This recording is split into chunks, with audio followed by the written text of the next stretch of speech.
Up, guys? The Bench Buddies are back for our last regular season power rankings of the MLB this year. But if you're a big MLB person, we will be doing the power rankings of the 10 teams that get into the postseason. We'll be ranking them from 1 to 10, obviously 1 being the best, 10 being the worst. But we're going to do our last rankings here, and we're gonna just get right into it, Ethan. So we got the Diamondbacks here, number 30. Just skip right through them. Yeah, I mean, Yeah. Then we got Baltimore at 29. Texas, nothing changed, 28. Then we got the Pirates at 27, and the Nationals at 26. Marlins are 25th. Yeah, Miami. Miami. I'm gonna say one thing on them. They definitely didn't look. Their record could be a lot worse, and they definitely exceeded their own expectations for Miami. Yeah. So Miami has a bright future ahead of them. We got your Cubs. Yeah. 24. Since the trade, obviously they're just looking to rebuild, but it's gonna happen sometime, and unfortunately, this was the year. Twins at 23. Yeah, we got the Rockies. It's coming in at 22. Royals 21. There's not much going on here with these middle teams. For the Royals, all they have is Salvi. Career year. Unfortunately, he's on one of the lower end teams this year, but next year hopefully he repeats the performance and they'll be a little better for him. You got the Mets at 20. Pretty disappointing year. Just like every year for the Mets. Angels, another disappointment year. Trout being hurt the whole year. Ohtani having a great year. I mean, he's got to win MVP just because I've never seen Vladdy pitch. Like, come on. I mean, it's pretty simple if you're a voter. My Tigers, I'll talk about them for a little bit.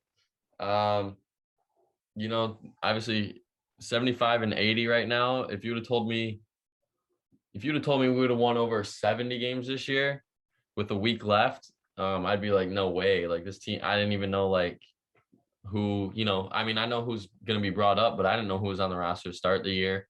So this team is going to be aggressive in free agency from what I've seen through all my followings of the Tigers. Potentially Correa and Seager. They're looking for a shortstop, maybe Story coming to Detroit. So you never know there, but definitely a team to look out for next year and the years to come. Next, we got the Indians hovering right around 500.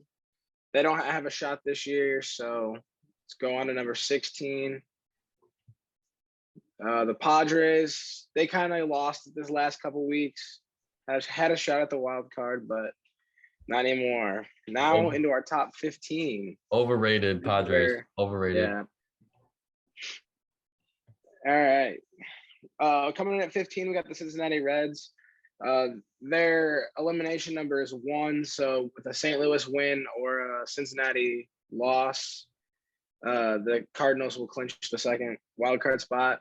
Mm-hmm. So they have a shot. A really tough position to be in. Yeah. At 14th here, we got Oakland. This is a team that actually has a legitimate shot. Their elimination number is 4. They're 3.5 back behind Boston. It's just they play Seattle and Houston, 2 teams that are obviously Houston's in and Seattle's just right in front of them. So, if Oakland has to get in, they pretty much have to win out. Right. And that's saying if New York and Boston if they win 2 games. But, last week of the season, I've seen crazy. I mean, look at, back when Tampa, Evan Longoria back then, that was one of the craziest days in baseball. And, it could come down to that again. You never know. At 13, we got the Mariners. They're sitting a game above the Athletics and coming with a 3-game series against the Athletics, which will be a big one. And they got the Angels to round it out. So the series, their schedule favors them a little bit more than the Athletics, mm-hmm. which I don't think either of these teams are going to make it, but I think the Mariners got a better shot. Something to mention, though, is they are at home for all 6 of these games. And, teams do play better at home. I mean, it's obviously proven. throughout stats and throughout the years. So, that's something to look at as it's the last week of the season and things could go their way. At Oh, number 12, Philadelphia Phillies. This Tuesday, Wednesday, Thursday series coming up against the Braves is gonna be who wins the division. If the Phillies can take 2 out of 3, it looks like they would win the division. They just really they could, if they don't get swept, they could still win the division because they have the Marlins after, which is something to watch out for. But that's a big series, and hopefully that's one of the big entertaining series coming in this week. So, and on that, we have Braves coming in on 11th. They played San Diego this weekend and they played them pretty tough, but had a few comeback wins, and they're still sitting atop the NL East. And after everything they've been through this year, Acuna going down and instantly upgrading the outfield to replace his production, they haven't really missed a beat, and it's proven. Obviously, it's paid off here as they're still in contention to win the division going in the last week of baseball. But as you said, that Philly series, the 3-game split right there. If Atlanta can win 2 out of the 3, the Mets are going to have to play spoiler if the Phillies want to get in. But if I'm going into this week and seeing what the teams have done in the last week, I'm going with the Braves strictly just because they're at home against the Phillies. And, Atlanta fans are going to show out for that series because it's the biggest series they have this year. And then also they're at home again, which I was talking about Seattle. It's always nice to finish at home in your own ballpark and clinch. So that's a huge advantage for Atlanta. Yeah, that's a huge advantage. Into our top 10, we got the Blue Jays. Big series against the Yankees again on Tuesday, Wednesday, and Thursday. 2 and 3 in there since we last did these power rankings. So could be playing some better baseball, but they came off that 4 games series sweep in the Yankee Stadium. So they could do something here. They're only noting. Sorry to interrupt you, but worth noting, they're only a game back of Boston. And once again, they're all these games are in Toronto to end the year, and Toronto's been waiting for their team to come back. Finally got them back, and now they need them they got them when they need them most. And Yankees big series and Orioles, they should sweep them, and it's definitely going to be interesting down the stretch. But that's something to look forward to. And I'll let you talk about the Red Sox here. Here we go with the Red Sox. They got the most favorable schedule here in this next coming week, and it helps them a lot, as well as that the Yankees are playing the Blue Jays. So those teams could be both in front of them. So one of them's got to lose every game.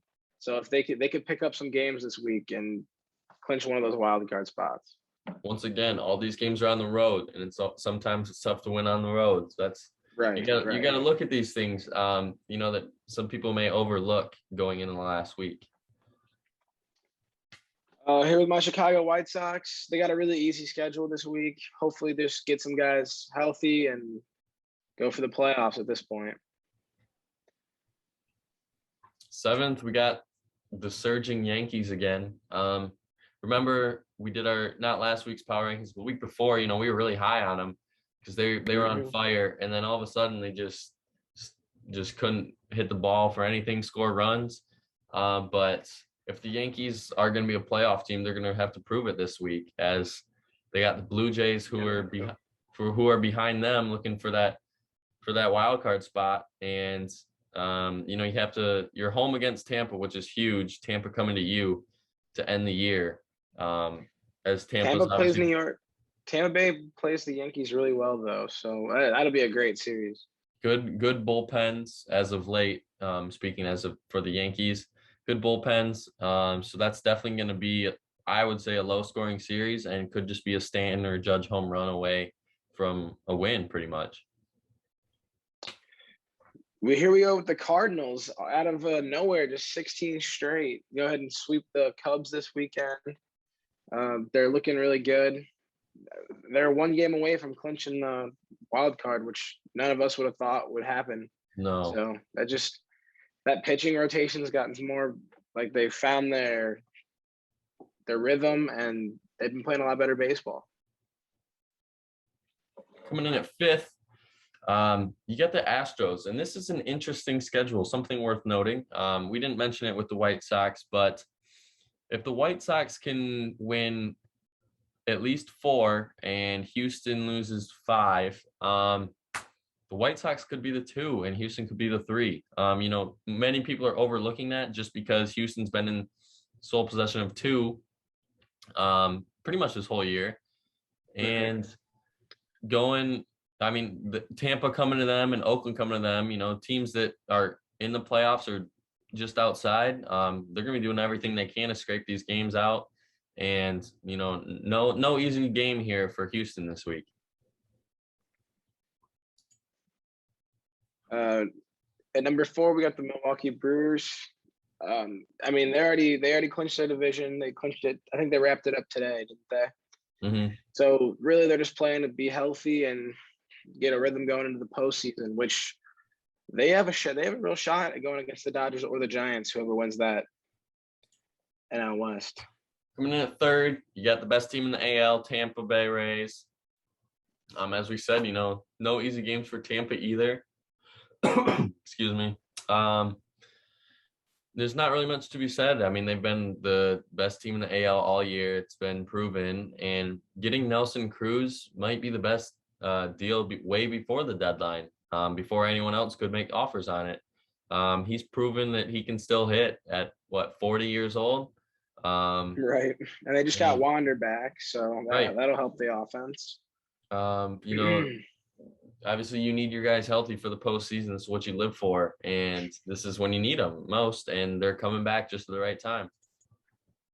We got the Dodgers at number 2. Now this is interesting as well because they are 2 games behind the Giants, and they got a tough schedule this week. So, we'll see what happens. It sucks because the second best team in baseball is going to have to play a 1-game wild card against the hottest team in baseball. So it's going to be it's a crazy thing, and I think the Dodgers will probably end up being the wild card team if we're talking right now.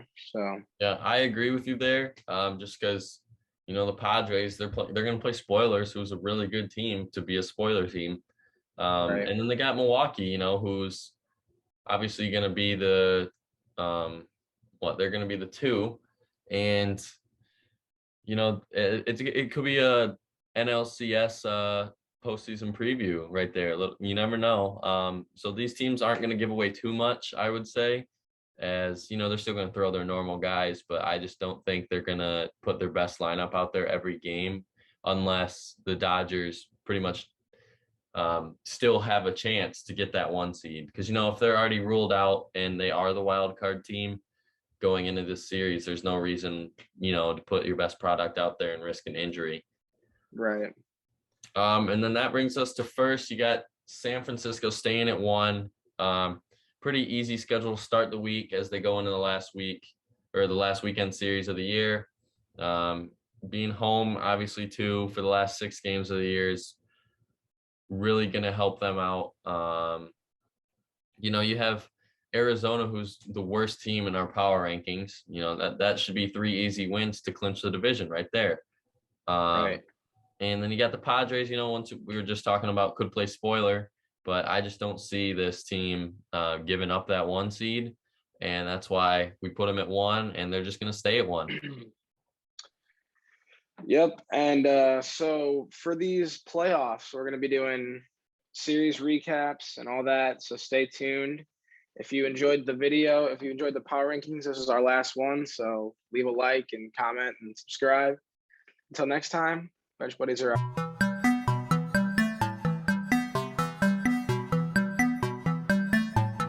She never called back.